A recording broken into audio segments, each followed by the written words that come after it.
Today I will read you a scary story from my subscriber. Don't look in the mirror at night. I never put much stock in ghost stories or urban legends. The whole idea that something could crawl out of a mirror, or that your reflection could have a mind of its own, it always felt like cheap horror movie nonsense to me.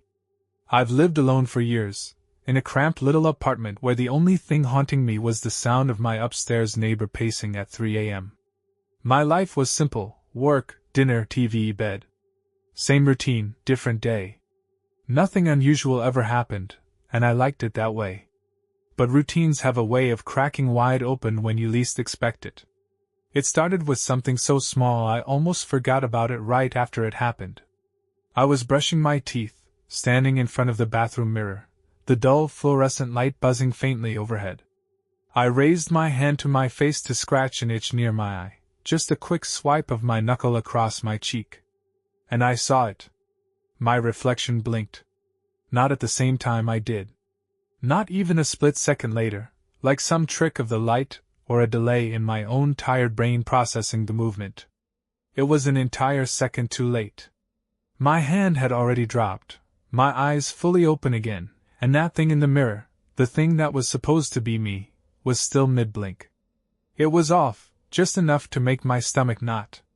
I stepped back from the sink, rubbed my eyes, and leaned in close to the glass, studying my own face. Nothing weird. Same dull expression, same dark circles under my eyes from too many late nights doom scrolling. Maybe I was just tired. Maybe my brain glitched. I even raised my hand again, testing it, up, down, blink open. Everything lined up perfectly. I told myself I imagined it. I went to bed without thinking about it again. But the next night, it happened again. And the night after that. It wasn't just a blink either. Sometimes my reflection would move just a fraction too slowly, like a bad internet stream buffering mid-motion. Or I'd catch a flicker of something in its eyes, not fear, not confusion, but awareness. Like it knew I was watching. I can't describe how wrong it felt, how fundamentally off it was to look at yourself and feel like you were looking at someone else. At first, I joked to myself about it. Maybe I was finally losing my mind. Maybe living alone was catching up to me. But the more I joked, the less funny it became. Because no matter how much I tried to ignore it, the feeling only grew stronger. My reflection wasn't just a reflection anymore. It was watching me back. I started avoiding mirrors after that. Sounds ridiculous, right? A grown man scared of his own reflection. But once you see something like that, once you notice it, you can't unsee it. Every glance into a reflective surface felt like a test I didn't want to take. I brushed my teeth with my head down, barely daring to catch the edge of my face in the glass. I left the bathroom light off when I peed at night, so I wouldn't have to see that thing in the dim glow from the hallway. But mirrors are everywhere. In shop windows. On my phone screen when the front camera accidentally flipped on. In puddles on the sidewalk after it rained.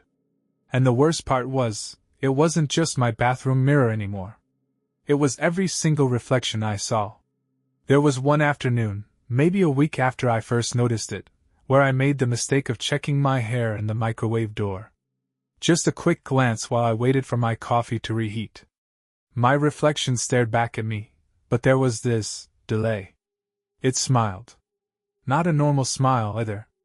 Not the polite half-smile I usually gave myself out of habit. This smile stretched too wide. Too slow.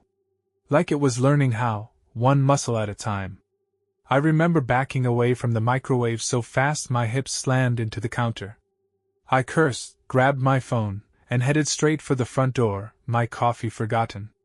I needed air, space, something that didn't have a surface I could accidentally see myself in. I must have walked for an hour, maybe more. Just wandering the streets near my building, hands shoved deep in my jacket pockets. The cold bit at my skin, but it felt better than the cold sweat I'd been stuck in inside my own place. I kept thinking about that smile. It wasn't mine. It couldn't be mine. It was off, in some deep, primal way. The kind of wrong your brain picks up on even before you understand why. That's when the dream started. The first one was simple. I was standing in my bathroom, except everything was flipped, like I was inside the mirror, looking out at my real apartment. I could see my unmade bed, the pile of clothes I kept meaning to fold, the empty glass on my nightstand. I reached out, pressing my palm flat against the glass. My real self stood on the other side, staring back. He didn't move. He just smiled. I woke up choking on my own breath, tangled in my sheets, my mouth so dry it hurt. It was just a dream, I told myself. Just a stupid, meaningless nightmare. But the thing is, every time I fell asleep after that, I went right back there. Right back into the mirror. And my reflection was always waiting. The dreams got worse. Every night, without fail, I'd find myself standing in that reverse version of my apartment, staring out through the glass. It always started the same way, my hand pressed flat against the cold surface, my breath fogging it up slightly as I stood face to face with myself. But each night, my reflection seemed different. At first, it was subtle. A slight twitch in the corner of its mouth, or the way it tilted its head just a fraction too far when I moved. But after a while, the changes were impossible to ignore. Its skin started to look off. Not sick, exactly, just wrong, like someone wearing a mask made out of my face. The texture was too smooth, too stretched, like the shape of me had been memorized but not perfectly copied. Sometimes the eyes were just a little too wide, the whites too bright. Other times it blinked when I didn't. And it always smiled. That awful, broken smile. I'd wake up soaked in sweat, heart slamming against my ribs so hard it felt like my body was trying to tear itself apart from the inside. I couldn't go back to sleep after that, not without seeing him again. So I started staying up later and later, watching dumb videos or scrolling endlessly through my phone, anything to keep my eyes open until they burned. But even when I was awake, I wasn't safe. It wasn't just the dreams. The reflection, he, was creeping into my real life too. One night, I was brushing my teeth with my head down like usual, eyes locked on the sink, determined not to look up.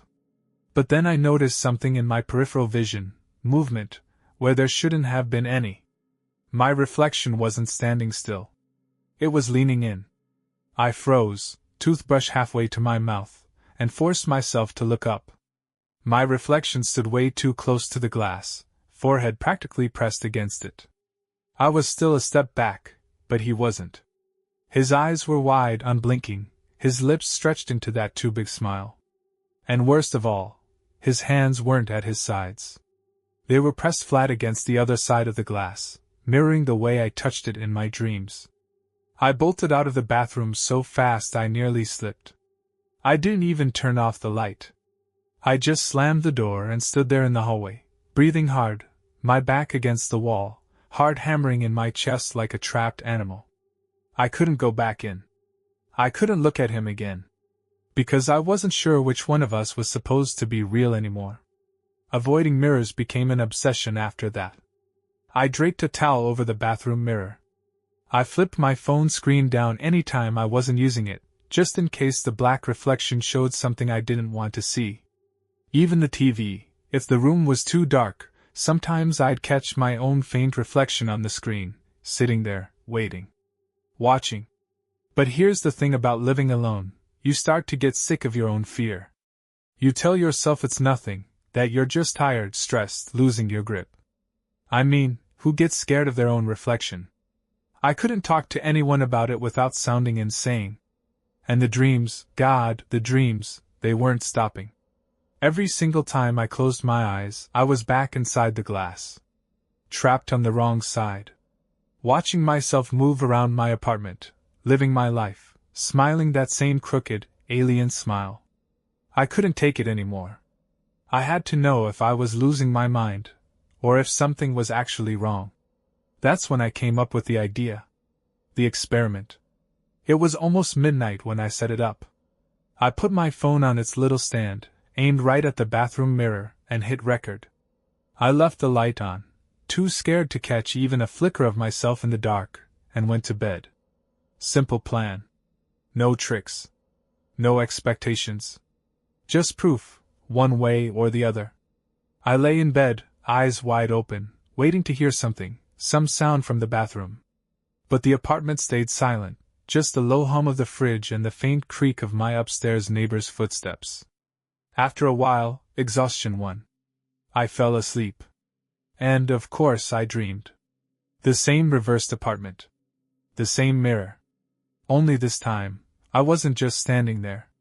My reflection was waiting for me, hands pressed against the glass. And for the first time, I wasn't too afraid to move. I reached up and placed my palm against his, only the glass separating us.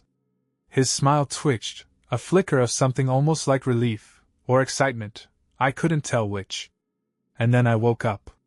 The sun was barely rising, pale light leaking through my curtains, the whole apartment filled with that eerie pre-dawn stillness. I lay there for a second, my heart pounding, the taste of fear still fresh in my mouth. Then I remembered the camera. My hands were shaking when I picked up my phone, thumb fumbling against the screen to stop the recording.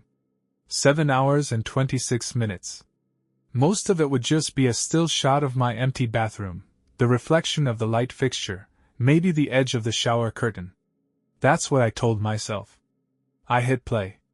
For the first hour, nothing happened. Just the mirror, my neatly draped towel still visible in the corner. No movement. No flickers. Just a perfectly normal bathroom, lit by a harsh fluorescent bulb. But then, right around the 90-minute mark, the reflection changed. The bathroom door was still closed. I never went back in after setting up the camera. But in the mirror, the door was open. And I was standing there. Or at least, something that looked like me was standing there, just at the edge of the reflection, almost too far out to notice. Almost. The thing that looked like me just stood there. For hours. Not moving. Not blinking. Just watching. I was still in bed. Still asleep. But in the mirror, I was awake. And I was waiting. I nearly dropped the phone. Because at some point, hours later, the thing in the mirror turned. Slowly. Deliberately. And looked straight into the camera. I couldn't breathe. I sat there on the edge of my bed, my phone clutched so tight in my hand it hurt, watching that warped, too still version of myself stare directly into the camera lens. Into me, even though I wasn't there.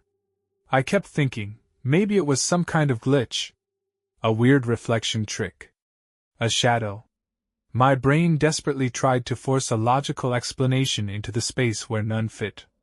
But I couldn't deny what I was seeing. It wasn't just my face in that reflection. It was someone, something, wearing my face. The longer I watched, the more wrong it became. The way it held itself, too rigid, like it wasn't used to standing. Its head would twitch sometimes, jerking to the side like a puppet with a snapped string. And that smile. It wasn't wide anymore, it was thin, tight, like it was trying to hold something in. I kept watching, part of me hoping it would vanish, that the camera would glitch and the whole thing would be some weird, sleepless fever dream. But it didn't vanish. It stepped closer. It didn't walk, exactly. It glided, each movement somehow both smooth and stuttering, like it was being dragged forward by invisible strings. It got closer and closer to the mirror, until its face filled the entire screen. That's when I noticed something that made my stomach lurch. The thing in the mirror was breathing. I could see the rise and fall of its chest, slow and deliberate, like it was savoring every breath. But the glass, the surface of the mirror, didn't fog. No condensation. Nothing. It was breathing, but it wasn't there. And then, without warning, it raised a hand. It pressed its palm flat against the glass, just like I did in the dreams. Its fingers were too long, joints too sharp, skin too smooth, like someone sketched a hand from memory but got the proportions slightly wrong. It held that pose for a long time, its face inches from the glass, staring into the camera, into me. Then, slowly, the fingers curled. Not into a fist, into a beckoning gesture. Come closer. I slammed the phone face down on the bed like that could somehow erase what I'd seen. My whole body was shaking, my stomach twisting into knots so tight I thought I might throw up. There was no more pretending. No more writing it off as stress or exhaustion. Something was inside the mirror. And it wanted out. I didn't leave my apartment that day. I couldn't.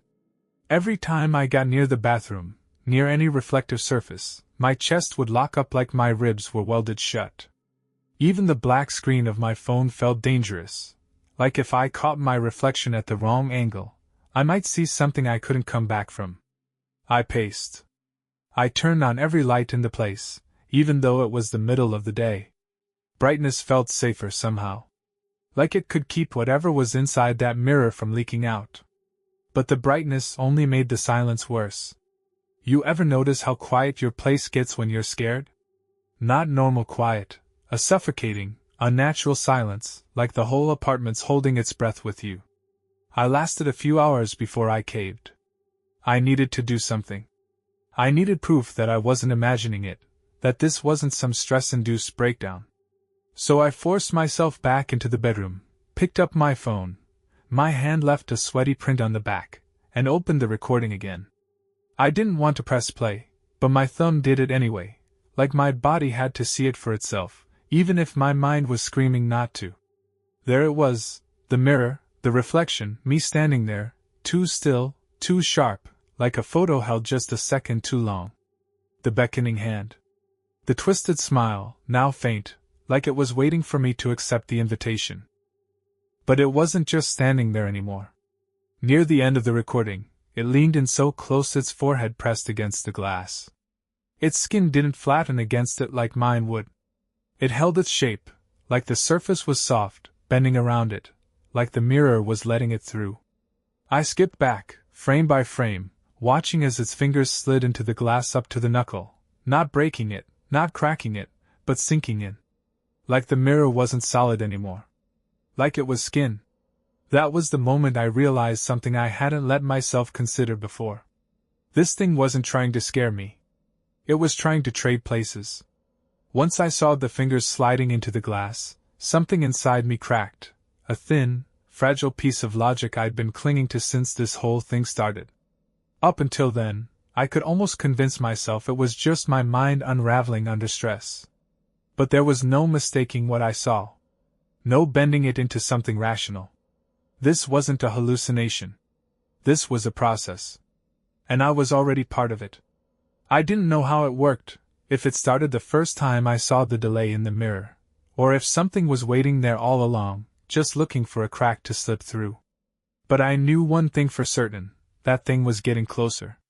And if it reached all the way through, I wasn't sure which of us would be left standing on this side. That night, I didn't turn off any lights.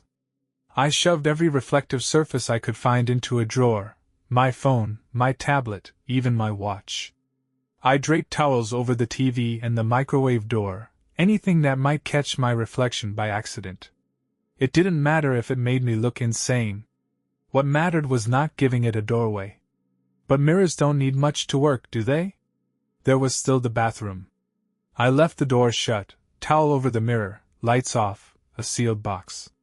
But I could feel it through the door. Not a sound, not even a whisper, but something heavier than air.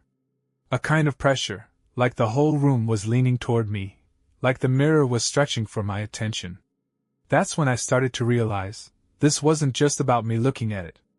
It could see me, whether I wanted it to or not. The mirror wasn't a window. It was a trapdoor. And the more I thought about it, the more certain I became. This thing, whatever it was playing by rules. Rules I didn't know, rules I hadn't agreed to, but rules all the same. It needed me to engage. To acknowledge it. To open the door, or look too long, or stand too close. It needed me to meet it halfway. And every time I dreamed, every time I pressed my hand against that glass in my sleep, I was saying yes. I was inviting it in. I didn't sleep much after that realization. It's funny, you think once you understand the rules, you'll feel more in control. Like knowing the shape of the monster somehow shrinks it. But it's the opposite. Because once you know, you can unknow. There's no comfort in realizing you've already been playing a game you never agreed to. And losing. The dreams kept coming, no matter how hard I tried to stay awake. It was like the glass was a magnet, pulling at something under my skin. And every time I slipped into sleep, there I was, back in the reverse version of my apartment, my reflection waiting with that crooked, patient smile. It didn't rush me. That's the part that still makes my stomach turn. It wasn't a mindless thing, clawing at the glass. It was waiting, like it knew something I didn't. Like it knew I'd slip eventually. And it was right. The last dream I had before everything broke wide open started the same way, me standing in front of the mirror, my palm already on the glass. My reflection's hand was there too, fingers lining up perfectly with mine. But this time, the glass wasn't cold. It was warm. I tried to pull my hand back, but my fingers stuck, like the glass had softened into something halfway between solid and liquid. My reflection leaned closer, pressing its forehead to mine, separated only by a thin, shimmering skin. Its eyes were wide, unblinking, but not hungry, not exactly. They were patient. Because it knew I couldn't hold back forever. And the moment I exhaled, just a sharp breath against the glass, something slid between us. A crack. Tiny at first, spiderwebbing out from the place where our hands touched. But the more I tried to pull back, the deeper it spread. Not just in the glass, in me. Like I was the one breaking. I woke up gasping, my chest tight, the feeling of that crack still running up my arm, even though there was nothing there. My sheets were soaked with sweat, my pulse hammering in my ears so loud I thought I might pass out. The bathroom door was open. I know I closed it. I know. But there it was, yawning wide like a mouth, the towel I'd draped over the mirror crumpled on the floor. The light inside flickered, buzzing faintly, the kind of sickly stutter that makes your skin crawl even when there's no reason for it. And there, in the mirror, was me. But not quite. It stood perfectly still, arms at its sides, head tilted just a touch too far, like someone studying their own reflection for the first time. Its smile, not wide, not sinister, just faint. Pleased. Like it was waiting for me to notice something. My hand. I lifted it without thinking, fingers trembling, and that's when I saw it, a thin, hairline crack running across my palm, the same one I'd seen in the dream. I rubbed at it, expecting it to fade like a crease or a mark left from sleeping wrong, but it didn't. It was under my skin. The reflection raised its own hand, mirroring me perfectly for the first time in days. And as I stood there, the crack in my palm spread, inching up my wrist, feathering out into a delicate, impossible web. The crack was in me now. The barrier was gone. And the reflection, no, not the reflection anymore, the other me smiled wider. And for the first time, I saw its lips move. Soon. I didn't run. There was nowhere to go. How do you run from your own reflection? I sat down in the middle of the living room floor, shaking so hard my teeth chattered, my hand burning where the crack kept spreading. The mirror me didn't move. It didn't need to. Because I understood, finally, what the game really was. It wasn't about scaring me. It wasn't about dragging me through the glass in some dramatic, supernatural tug-of-war. That's not how reflections work. Reflections replace. Every time I touched the glass in the dream, every time I stared too long, I was giving up a piece of myself. And now there wasn't enough of me left to hold on to. The crack was the proof. The me in the mirror was already more me than I was. It didn't need to come through. I was the one who'd been slipping to the other side, piece by piece, breath by breath. The last thing I remember before blacking out was my reflection pressing both hands to the glass, its face so calm, so patient, as the crack finally reached my throat. And when I woke up, I was standing inside the mirror. I could see my apartment, empty and still. The real me, or what had been me, moving through it, stretching in my skin, adjusting like someone slipping into a new coat. It never looked back at the glass. Not once. Because it didn't need to. It already knew I was there. And now, I'm the one watching. Waiting. For the next crack to form.